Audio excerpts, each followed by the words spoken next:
Concerned parents and teachers met tonight at an emergency town hall organized by the provincial opposition. The meeting was an opportunity to brainstorm ways to fight back against Premier Ford's proposed cuts to education. Any cuts will affect the students, and that's the main concern. That was the message being echoed at a meeting inside Huron Street Public School. How many of you are parents at this school? Oh, great. Any of you teachers? Dozens of parents and teachers gathered in the school gymnasium to learn more about the planned cuts to education by Premier Doug Ford and what they could do to oppose them.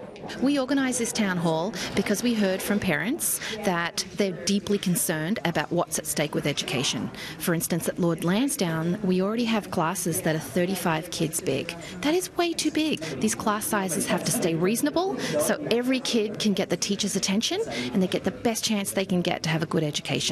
The provincial PCs began consultations this month, which included questions on whether current caps on class sizes should continue in kindergarten and primary grades.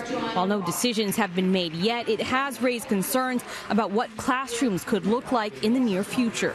I have two kids. One's in grade 1, and I know firsthand what it's like when the classroom is too loud and overcrowded. The teacher can barely hear themselves. Kids who are having difficulty keeping up get left behind. That's not the way education should be. The provincial education minister has said her government is simply working to ensure tax dollars have the greatest impact in the classroom. The province says they're working to trim a $14.5 billion deficit, though the financial accountability officer says it's closer to $12 billion.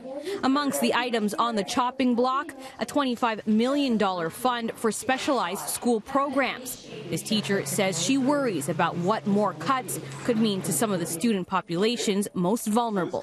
More and more students have special needs and are identified and have IEPs, so it becomes a very it's not really a learning environment where kids can learn and get the attention that they really need. The meeting was a chance to learn exactly which confirmed cuts will impact which programs, and also encourage parents and teachers to mobilize and make their concerns heard. We want parents and teachers in our community to contact Doug Ford and their MPP and say we need an investment in education, not cuts.